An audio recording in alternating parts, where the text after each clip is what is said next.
안녕하세요. 첫 게시물로 아이패드 비교 영상을 가지고 온 델라델라 스윗델라입니다. 첫 영상이라 어색하고 조금 부족해도 앞으로 더 열심히 찍을 테니 예쁘게 봐주시길 바라겠습니다. 오늘은 아이패드 에어 3와 그리고 아이패드 프로 4 11인치, 즉 11인치 2세대 모델을 비교해 보도록 하겠습니다. 일단 저는 그림을 그리고 있고요. 조금은 둔감한 사람입니다. 그러니까 제가 느끼는 점들은 여러분도 사용하실 때 대체적으로 느낄 수 있는 점이라고 생각해요. 저는 올해 5월에 아이패드 에어 3를 구입했습니다. 무려 6개월의 고민 끝에 말이죠. 그런데 어느 날 갑자기 동료의 아이패드 프로 2에 선을 몇 번 그어보고 결심했습니다. 프로를 사리라. 그리고 에어를 구입한 지 2달 만에 프로 4세대를 구입했습니다. 지금 프로를 사용한 것은 겨우 3일 차인데요. 아직은 괜히 샀나? 라는 생각이 들지만 처음 느낌과 편한 점 혹은 불편한 점을 에어와 비교해서 알려드리도록 하겠습니다. 일단은 외형입니다. 10.5인치, 11인치, 단 0.5인치라는 약 1.27cm 정도의 차이지만 화면의 크기는 프로가 훨씬 더 넓고 시원시원한 느낌입니다. 프로 특유의 이런 각진 디자인도 마음에 들고요. 크게 보이는 차이점은 에어에는 있던 이런 물리 버튼이 프로에서는 빠졌다는 점인데요. 대신에 프로는 이렇게 똑똑 노크를 두드리면 페이스 아이디를 입력할 수 있는 창이 바로 뜹니다. 개인적으로 조금 아쉬웠던 점은 이어폰을 꽂을 수 있는 단자가 있던 에어인데 반해서 프로에서는 이어폰 단자가 사라지고 없다는 점입니다. 아직은 제가 유선 이어폰을 쓰고 있기 때문에 생각한 단점인데요. 기존의 블루투스 이어폰을 사용하시는 분들은 크게 불편한 점이 아니라고 생각합니다. 이쯤에서 스펙을 한번 살펴보겠습니다.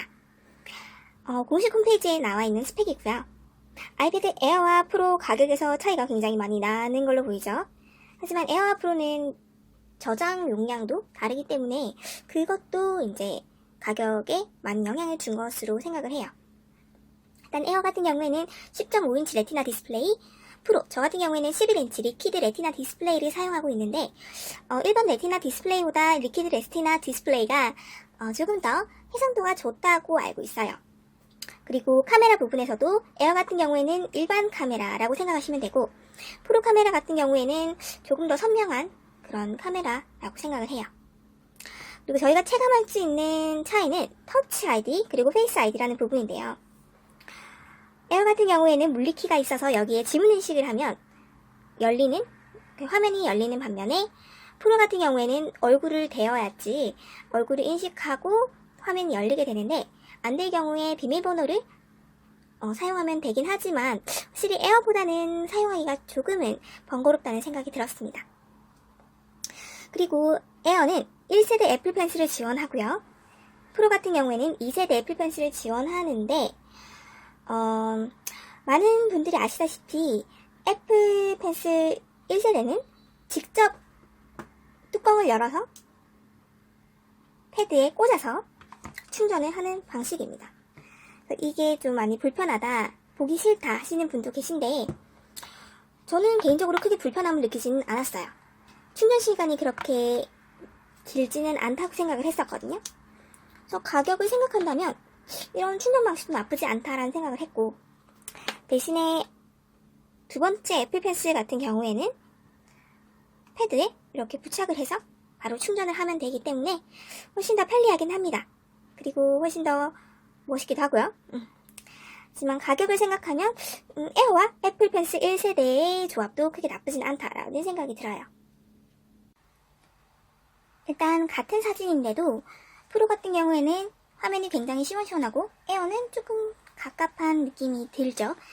하나는 10.5인치, 하나는 11인치인데 이 0.5인치 차이가 좀 크게 느껴졌습니다. 그리고 사진을 넘길 때도 프로 같은 경우에는 굉장히 부드럽게 넘어가는 걸 느낄 수 있었고 에어 같은 경우에는 큰 차이가 없긴 한데 확실히 프로보다는 덜 부드러워요. 조금 끊기는 느낌이 듭니다. 두 번째는 카메라입니다. 앞서서 스펙에서 살펴보셨다시피 에어보다 프로는 조금 더 고사양의 카메라를 가지고 있고요. 후면에 이런 요즘 나오는 아이폰에 들어간 카메라가 장착이 되어 있고, 에어의 경우에는 일반 카메라가 장착이 되어 있습니다. 물론 패드로 사진을 찍은 일은 많이 없기 때문에 이 부분은 필요하신 분들도 있고 필요 없다고 생각하시는 분들도 있는데, 그래도 비교 사진을 제가 찍어 왔으니 확인해 보시면 좋을 것 같아요.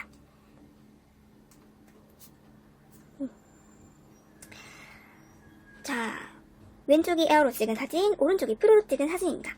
똑같은 책과 책갈피를 찍었고요. 확대해서 살펴보도록 하겠습니다. 저도 이렇게 봤을 때는 색감이 조금 더 선명하구나, 프로가 색감이 조금 더 선명하구나 정도만 생각을 했었는데, 손가락을 보니까 확실히 조금 차이가 있긴 하더라고요. 프로는 크게 이상한 부분 없이, 우둘투둘한 부분 없이 그래도 비교적 선명한 손가락이 보이지만, 에어 같은 경우에는 다소 우둘투둘한 연이 많이 보입니다. 그래서 크게 차이는 없긴 한데, 그래도 확실히 에어보다는 프로의 카메라가 더 선명하고 화질이 좋다는 점 알려드리고 싶었어요. 세 번째는 스피커 차이입니다. 에어 같은 경우에는 패드 하단에 스피커가 이렇게 위치를 하고 있고요. 대신 상단에는 스피커가 따로 없고 대신 이어폰 단자만 있습니다. 프로 같은 경우에는 하단에도 스피커가 있고요. 상단에도 스피커가 있습니다. 그래서 프로는 에어에 비해서 조금 더 스테레오 방식으로 음악이나 영상을 감상하실 수 있습니다. 제가 두 가지를 비교해서 한번 보여드리도록 하겠습니다. 먼저 에어로 들은 클래식은 어떤가 한번 살펴볼게요.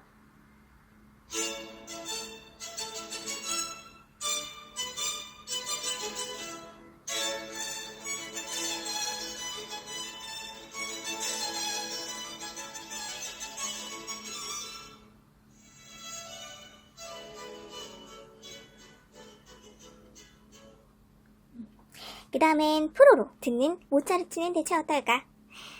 들어보겠습니다.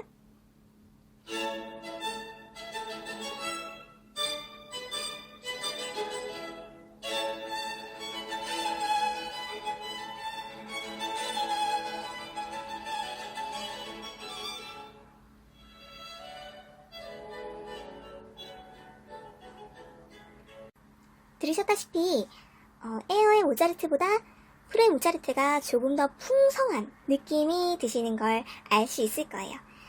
이게 음악을 들을 때는 크게 차이가 느껴지지 않는데, 영화를 보게 되면 좀 이런 스테레오 방식의 음향이 굉장히 중요하다는 생각이 들더라고요. 그리고 제일 중요한 건 사진도 사진이지만 필감이라고 저는 생각을 했어요. 그래서 오늘은 제가 가장 많이 사용하는 프로크리에이트 앱을 가지고 에어와 그리고 프로가 어떤 차이가 있는지 한번 살펴보도록 하겠습니다. 비교를 위해서 제가 두 가지 다 가능한 힘을 빼고 적어보도록 할게요.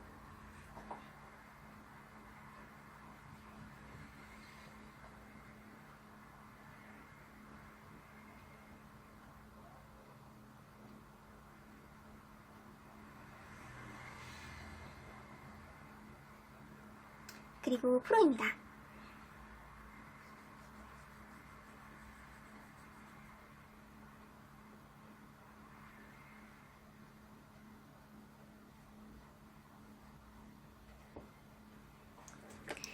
잘 보시면 에어 같은 경우에는 연하게 힘을 가능한 약하게 주고 글을 쓰게 되면 끊기는 현상이 발생하는 반면에, 프로 같은 경우에는 힘을 약하게 주면 연하게 더 표현이 된다는 걸 아실 수가 있을 거예요. 저는 사실 이런 점 때문에 에어보다는 프로를 선택하기는 했는데요. 사실 가성비로만 따지자면 프로보다는 확실히 에어를 추천드리고 싶어요. 프로에서 이런저런 뭐 스피커라든지 카메라라든지 이런 필감이라든지 부분에서 강점을 가지고 있긴 하지만 확실히 가격적인 점은 무시를 할 수가 없을 것 같아요. 그래서 주변에서 전문적으로 그림을 그리거나 음악을 하시는 분이 아닌데 패드를 사고자 하신다면 개인적으로는 프로보다는 에어를 추천드리고 싶어요. 그래도 저는 이왕 프로를 구입했기 때문에 프로만의 강점, 프로만의 그런 편한 점, 용이한 점을 최대한 찾아보려고 노력을 할 거고요. 혹시나 또 다음에 프로나 에어 관련해서 공유하고 싶은 부분이 있으면 영상으로 또 찾아뵙도록 하겠습니다. 영상 끝까지 시청해주신 여러분 모두 감사합니다. 안녕.